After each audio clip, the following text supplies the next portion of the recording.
ফিরে এলাম বিরতির পর। নিট নিয়ে এবার আরো এক চাঞ্চল্যকর তথ্য সামনে আসলো। টাকা ফেললেই নিটের প্রশ্নপত্র পাওয়া যাবে, এমনটাই জানা যাচ্ছে এক ভাইরাল অডিও বার্তায়। তেমনটাই দাবি করা হচ্ছে, যদিও এই ভাইরাল অডিওর সত্যতা যাচাই করেনি নিউজ ভ্যানগার্ড। তবে এই ভাইরাল অডিওতে শোনা যাচ্ছে যে টাকা ফেললেই কিন্তু নিটের প্রশ্নপত্র পাওয়া যাবে। সুপ্রিম কোর্টে নিটের শুনানি চলছে, নিটের মামলা চলছে, তার মধ্যেই এই ধরনের অডিও বার্তার অস্বস্তিতে কেন্দ্রীয় শিক্ষা মন্ত্রক। বিস্তারিত জানবো, আমাদের সঙ্গে রয়েছেন আমাদের প্রতিনিধি শতাব্দী। শতাব্দী, ঠিক কি জানা যাচ্ছে বা কি রয়েছে সেই অডিও বার্তায়?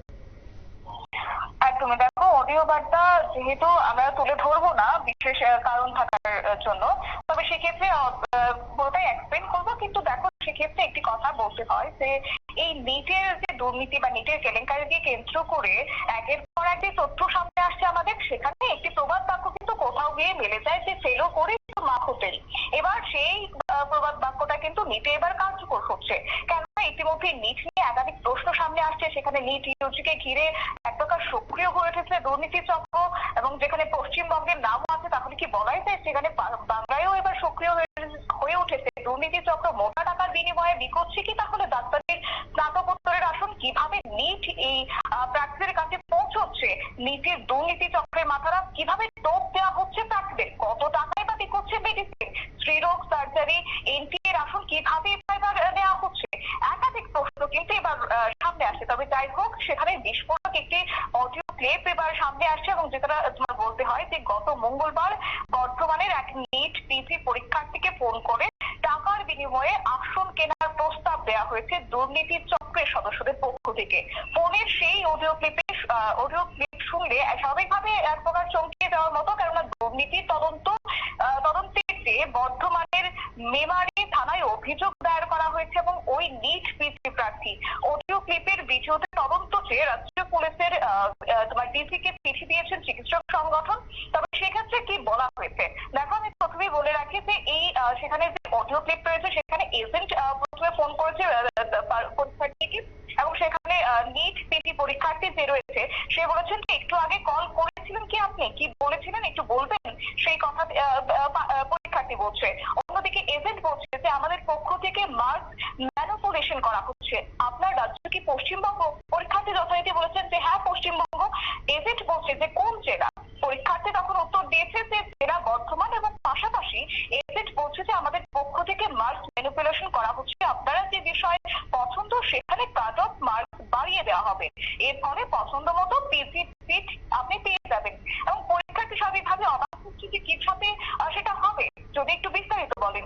তখনই এজেন্ট বলেছে যে আপনি কোন সেন্টার থেকে পিজি করতে চান সেটা বলতে হবে, এবং এরপর ধরুন যে 200 নম্বরের পরীক্ষা, সেই 200 নম্বরের মধ্যে 100 নম্বর ব্ল্যাঙ্ক ছেড়ে আসবেন, বাকি 100 নম্বর যে উত্তর সম্পর্কে আপনি নিশ্চিত তারই উত্তর দেবেন। কোনো নেগেটিভ মার্কিং করবেন না।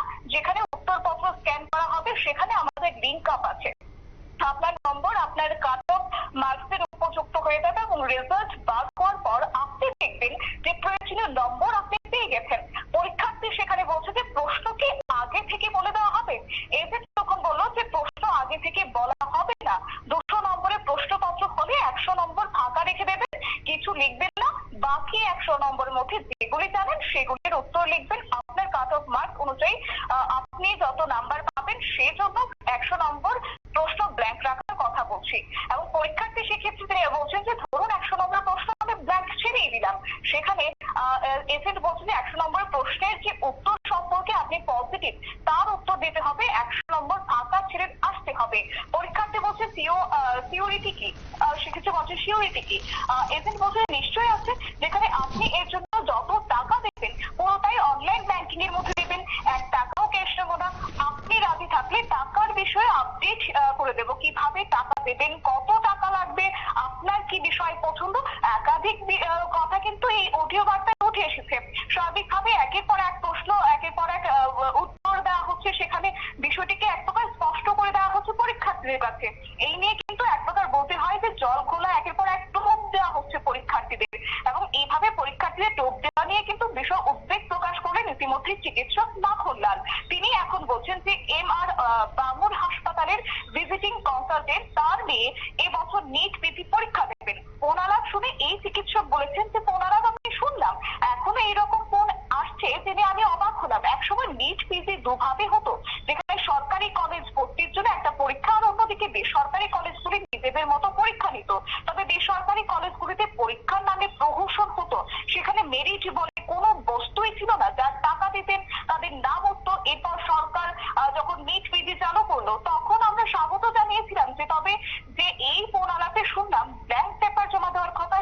দিয়ে সুযোগ পাওয়ার সম্ভাবনা কম, তারপরেও যদি হয় তবে স্বাভাবিকভাবেই বুঝতে হবে যে বড় র্যাকেট কাজ করছে। অর্থাৎ এতদিন যেটা দেখা যেত বেসরকারি ক্ষেত্রে, সেটা এবার সরকারি ক্ষেত্রে প্রযোজ্য হচ্ছে। স্বাভাবিকভাবে এক প্রকার পরীক্ষার্থীরা যারা বসছেন তাদের নিয়ে ভবিষ্যৎ নিয়ে একটা টানাপোড়েন চলছে। তবে যাই হোক, এক্ষেত্রে কিন্তু বলা হচ্ছে যে এইভাবে না দেওয়ার কথায় যিনি চিকিৎসক মাখুন্নান তিনি কিন্তু জানিয়েছেন, তিনি বলেছেন যে অনেক সময় টাকা নিয়ে আর কিছু করতে পারে না এই ওয়েবসাইট রেকর্ড। অনেক সময় দেখা যায় ফোন কল অনেকে পায়, বিভিন্ন সেন্টারে অনেকে পড়াশোনা করেন, ফলে শিক্ষা পরীক্ষার্থীর ফোন নম্বর পাওয়া সম্ভব নয়। এই ফোন কল নিয়ে আমার দ্বিধা আছে এবং পরীক্ষার ম্যানিপুলেট করা সম্ভব নয় বলে আমার বিশ্বাস। কেউ যদি 3 লাখ টাকা দেন তার প্রতারিত হওয়ার সম্ভাবনা রয়েছে। আমি আশা করবো যে ন্যাশনাল টেস্টিং এজেন্সি এই বিষয়টিকে গভীরভাবে বিবেচনা করে দেখবে। একদিকে যখন এই যে টোপ দেওয়া হচ্ছে পরীক্ষার্থীদের ঠিক, তার অন্যদিকে কিন্তু চিকিৎসকরা বারংবার বলছে বা যারা বিশেষজ্ঞ রয়েছে তারা কিন্তু বারংবার বলছে এই ফাঁদে যেন পা না দেন। স্বাভাবিকভাবে এত লক্ষ টাকার বিনিময়ে যদি এভাবে নেওয়া হয়, একদিকে যখন ভবিষ্যৎ নিয়ে টানাপোড়েন চলবে, ঠিক তার অন্যদিকে টাকার বিষয়ে একটা স্বাভাবিকভাবে একটা চিন্তা থাকবে।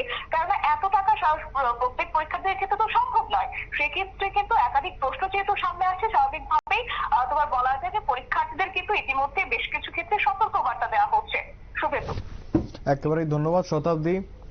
আমাদের প্রতিনিধি শতাব্দী জানাচ্ছিল যে ঠিক কিভাবে এই প্রতারণা চক্র কাজ করছে। প্রতারণা চক্র বলা যায় বা দুর্নীতি চক্র বলা যায়, অর্থাৎ তারা যারা পরীক্ষার্থী রয়েছে, নেট পিজি পরীক্ষার্থী, তাদেরকে ফোন করে জানাচ্ছে যে ঠিক কিভাবে দুর্নীতি করা যেতে পারে এবং কোন প্রকারে দুর্নীতি করা যেতে পারে।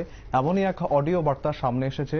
এর ফলে একটা প্রশ্ন আসছে বারবার, যারা এই দেশের ভিত, যারা এই ডাক্তার হচ্ছে ভবিষ্যৎ প্রজন্মের ডাক্তার, তাদেরকেই যদি ভিতর থেকে দুর্বল করে দেওয়া হয়, তাহলে আমাদের স্বাস্থ্য পরিকাঠামো ভবিষ্যতে কোথায় গিয়ে দাঁড়াবে? প্রশ্ন আসছে। ফিরে আসি একটা ছোট বিরতির পর, সঙ্গে থাকুন।